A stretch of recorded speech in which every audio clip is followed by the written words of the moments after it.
नमस्कार, मैं हूं आपके साथ आनंद तिवारी। आप देख रहे हैं चैनल वक्त हो गया है देश और दुनिया की कुछ खास खबर।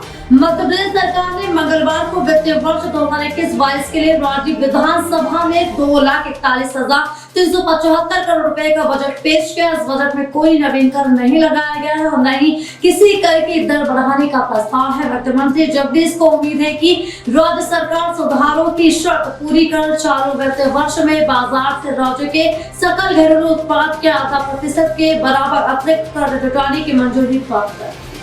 भारतीय जनता पार्टी के पूर्व प्रदेशाध्यक्ष और खंडवा के सांसद नंद कुमार सिंह चौहान का मंगलवार सुबह निधन हो गया। वे लंबे समय से कोरोना से पीड़ित थे। 11 जनवरी को उनकी कोरोना रिपोर्ट पॉजिटिव आई थी। कोरोना पॉजिटिव होने के बाद उन्हें भोपाल के चिराग अस्पताल में भर्ती कराया गया था। हालत बिगड़ने पर उन्हें फिर एयरलिफ्ट कर दिल्ली ले जाया गया था। दिल्ली के मेदांता अस्पताल में उन्होंने अंतिम सांस ली। अब रेलवे में सफर करने वाले यात्रियों को देश किचन में बनाया हुआ खाना नहीं खाना पड़ेगा। दरअसल भारतीय रेलवे ने Indian railway catering and tourism corporation को एक बड़ा आदेश जारी करते हुए मोबाइल कैटरिंग के सारे कॉन्ट्रैक्ट रद्द करने के लिए कहा है। रेलवे ने यह फैसला मद्रास हाई कोर्ट में इससे जुड़ा मसला उठाने के बाद लिया है। सुप्रीम कोर्ट ने सोमवार को भारतीय पुलिस सेवा कैडर अधिनियम 1954 के नियम 6(a) की संवैधानिकता को चुनौती देने वाली एक जनहित याचिका को खारिज कर दिया है। इस याचिका में आईपीएस कैडर एक्ट 1954 के नियम 6(a) पर सवाल खड़े करते हुए कहा गया था कि केंद्र सरकार के पास राज्य सरकार द्वारा ट्रांसफर पोस्टिंग के मुद्दों पर अधिक शक्ति है। इस वजह से राज्य सरकार को केंद्र के एक्शन का प्रभाव झेलना पड़ सकता है। ऐसे में इस प्रक्रिया की ओर अदालत को ध्यान देना चाहिए। जस्टिस नागेश्वर राव की अध्यक्षता वाली बेंच बंगाल के वकील अबू सोहेल की ओर से दायर इस जनहित याचिका पर सुनवाई की।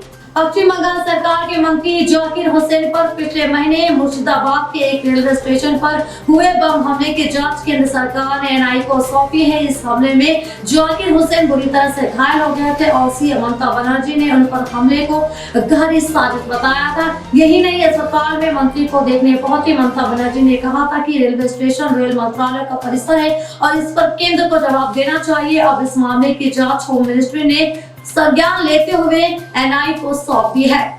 मुंबई के नायर अस्पताल में कुछ दिनों पहले एक 26 वर्षीय डॉक्टर भीमसंदेश तोपे आत्महत्या कर लिए थे। इस मामले की छानबीन में यह पता चला है कि उनकी प्रेमिका की दूसरे लड़के के शादी फिक्स होने से वे काफी परेशान थे और इसी तनाव में आकर उन्होंने 15 फरवरी को नायर अस्पताल में आत्महत्या कर ली थी। बजट सत्र के दूसरे दिन में विपक्ष ने जमकर हंगामा किया। सदन की शुरुआत से पहले ही विपक्षी बीजेपी ने विधान भवन की सीढ़ियों पर बैठकर जमकर हंगामा किया और बिजली के बढ़े हुए बिल को कम किए जाने की मांग के साथ ही बीजेपी ने कहा है कि किसी भी किसान की या फिर बिजली उपभोक्ता के बिजली कनेक्शन को काटा नहीं जाना चाहिए। इस बात को लेकर विधान भवन में काफी हंगामा हुआ।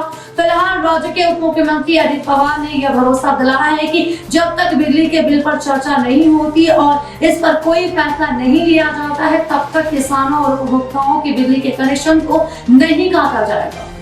पिछले साल अक्टूबर में मुंबई में हुए बिजली संकट के पीछे चीन के हैकरों का हाथ हो सकता है। महाराष्ट्र सरकार ने न्यूयॉर्क टाइम्स की इस रिपोर्ट को सच करार देते हुए कहा था कि इनकी जांच में भी ऐसे साक्ष्य मिले हैं जिससे पता चलता है कि साइबर हमले की कोशिश हो सकती है। दूसरी ओर केंद्र सरकार ने मुंबई बिजली संकट के पीछे साइबर हमले की साजिश को पूरी तरह गलत बताया है। केंद्रीय ऊर्जा मंत्री आर.के. सिंह का कहना है कि ऐसा मानवीय चूक के कारण हुआ था, ना कि साइबर अटैक के चलते।